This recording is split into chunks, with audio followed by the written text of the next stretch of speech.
Hey friends, Alphabet just reported earnings. The stock is getting smashed and it's now down more than the NASDAQ composite over the past year. If you're watching this video, there's a good chance you're trying to figure out, is Alphabet a business that's worth buying right now? Or are there some serious concerns investors need to think about before jumping in? We're going to talk about that. I'm Jason Hall. This is The Smattering. But first, I just want to give a hat tip to our sponsor. Our sponsor is The Motley Fool. We get to make these great videos because of our partnership with The Fool. If you're looking to be a better investor, if you're looking for some great stock ideas, go to our link, fool.com/The Smattering, put in some information, and you're going to get a chance to find the 10 best stocks to buy now. As you see on this chart, there is a sharp dip right here at the very end. That's the day of earnings. Stock got absolutely pummeled. And now Alphabet stock is trailing the NASDAQ 100. It's absolutely underperforming all of the major indices over the past year. All right, so what happened? How about we take a look at the numbers on the left? These first two columns, this is the quarter. These columns over here, this is so far year to date. What do we see? Company reported revenue of about $69 billion. All right, what does that mean? Revenue grew about 6%. With revenue heading into the quarter was up about 15% for the year. Now it's up about 13%. Revenue growth is slowing. What else is going on?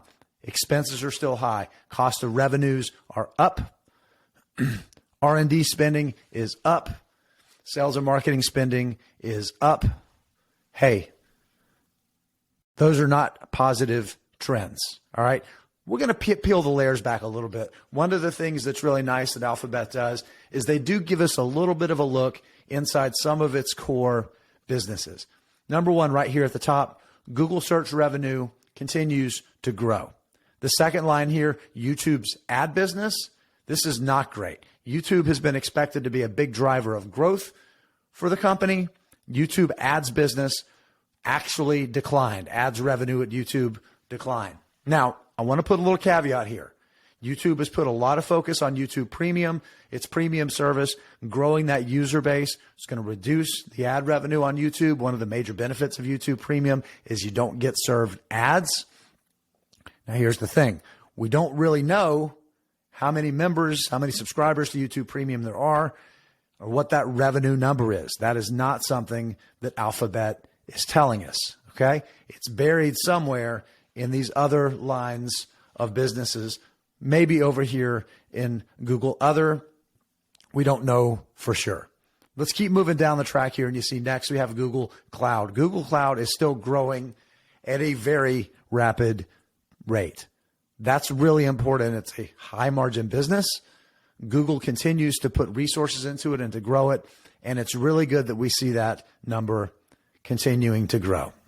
What's the analysis? What does it mean? So first of all, let's talk about Google search. That continues to grow. It's a pretty solid business. It's absolutely dominant. We know that. Considering what's going on with the ad cycle, it's not bad, but it's not great right now. I think that's a positive sign.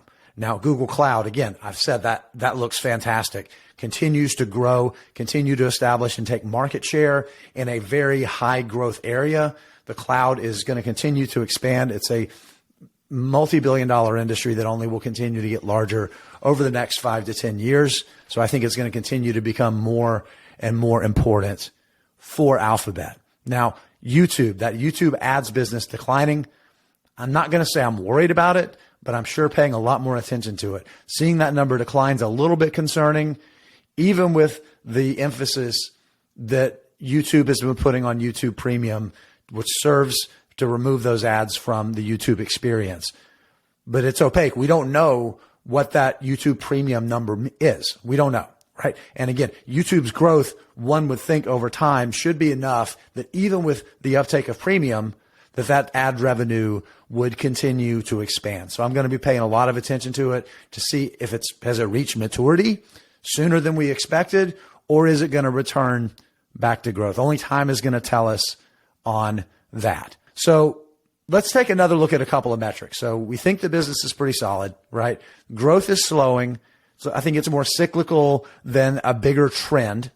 I really do think that's the case. But let's make the case that growth does trend lower, okay? And we're no longer looking at low to mid-teens growth, and we're looking at high single-digit growth. Is it worth it to buy the company based on those lower expectations? There's a good case that it is. Again, depends on what's happening with the economy. I think there's your near-term pressures with costs, and I think over the long term, it's going to continue to be strong, particularly considering this. At recent prices, you can buy Alphabet for 17 times earnings. To me, that seems like a really fair price, less than 20 times free cash flow. Again, I think that's a really fair price, particularly when you think about its margin profile. Obviously, the coronavirus crisis period right here took a big bite out of its margins because ad spending got smashed, absolutely slashed for a quarter or so, and then it skyrocketed again. We've seen operating margins move to some of the highest levels the company has ever had. I think we're going to continue to see strong margins and margin expansion over the long term. Combine that with the multiple you can buy the business for today. I think even if the growth rate is slower, I think it's a great price to pay for a really high quality business. Right now, I take a look at Alphabet, and I think it's a wonderful business over the long term, dealing with some temporary pressures. And I think the market has marked it down too much. I think Alphabet's absolutely a buy right now.